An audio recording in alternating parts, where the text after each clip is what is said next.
Thank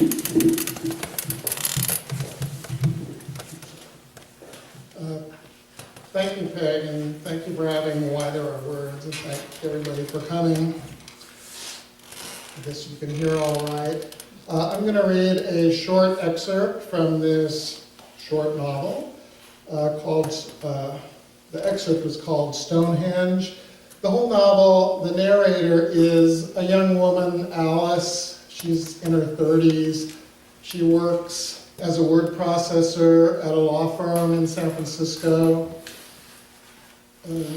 She's having a somewhat troubled relationship with a co-worker, David, and also with her supervisor, Fran.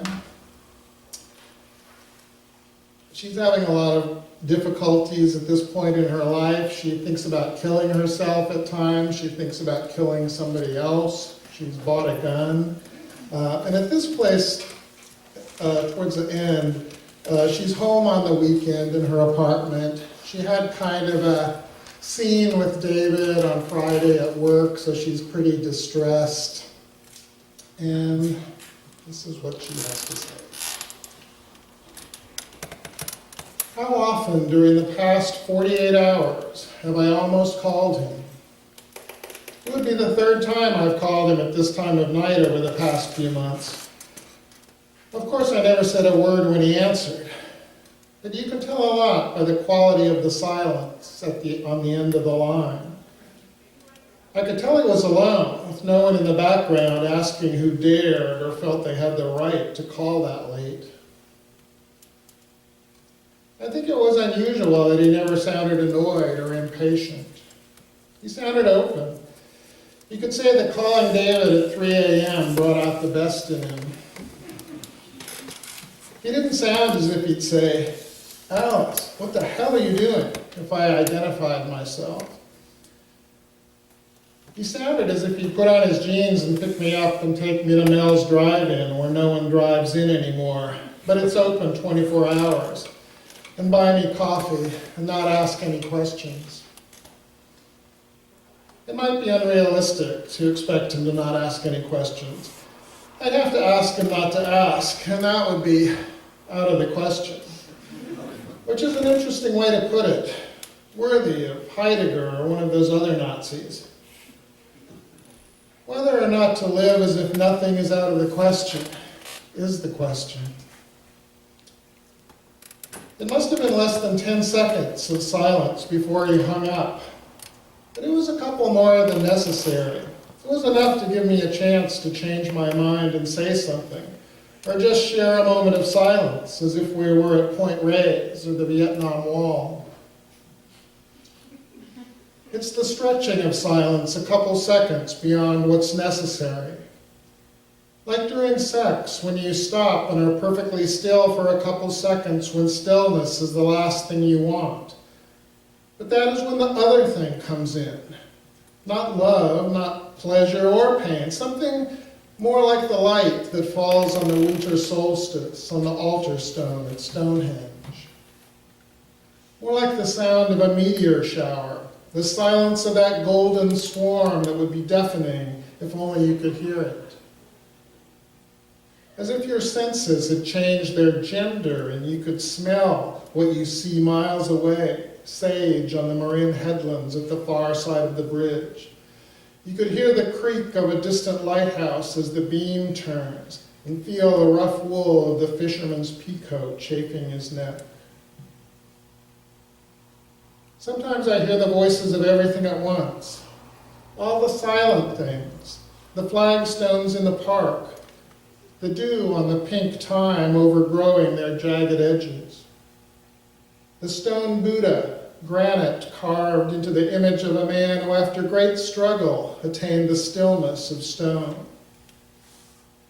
The burning tip of the cigarette dangling from the mouth of the ancient waitress taking her break on the sidewalk outside the dim sum parlor, having outlived 3 or 4 children, savoring the last sweet drag. The darkness of the night sky, the centuries of astronomers still unable to explain why it's dark when it's full of stars. They should ask me. The trigonometry of the angles formed by the lines between David's apartment and mine and our office in the pyramid shadow, the complex equations of tangents and sines and how they define the waves radiating from the iron grid of street lamps. And the infinite what-ifs. What if he'd had a different book the first time I saw him with the unbearable lightness of being? What if on the Oregon coast that night I hadn't seen a fisherman with his hand on the blindfolded girl's shoulder as he guided her across the slick rocks? What if the high water had come a few minutes sooner and the moon jelly that washed ashore had been swept back out? What if the bus driver hadn't left us to dash into Connie's for coffee to go and pause for a second on the sidewalk before coming back lost in his own what if? What if the electricity hadn't confined itself to the copper wire, but leapt to the shallow pond on the porch slats after the rain? What if my mother hadn't been afraid to love me? What if my father had gone after the woman he wanted, the dancer? I'm sure it was a dancer, or at least someone who liked to foxtrot at the top of the mark. Someone who knew that way a dancer has, of not exactly celebrating, but manifesting. What if the earth were tilted 1 degree more on its axis than its 23-degree obliquity? I love that term, the obliquity of the ecliptic. Whatever it is, it creates the seasons as we know them. And an argument, a very good one, could be made that the seasons as we know them are not only what make life possible, but what make it worth the possibility.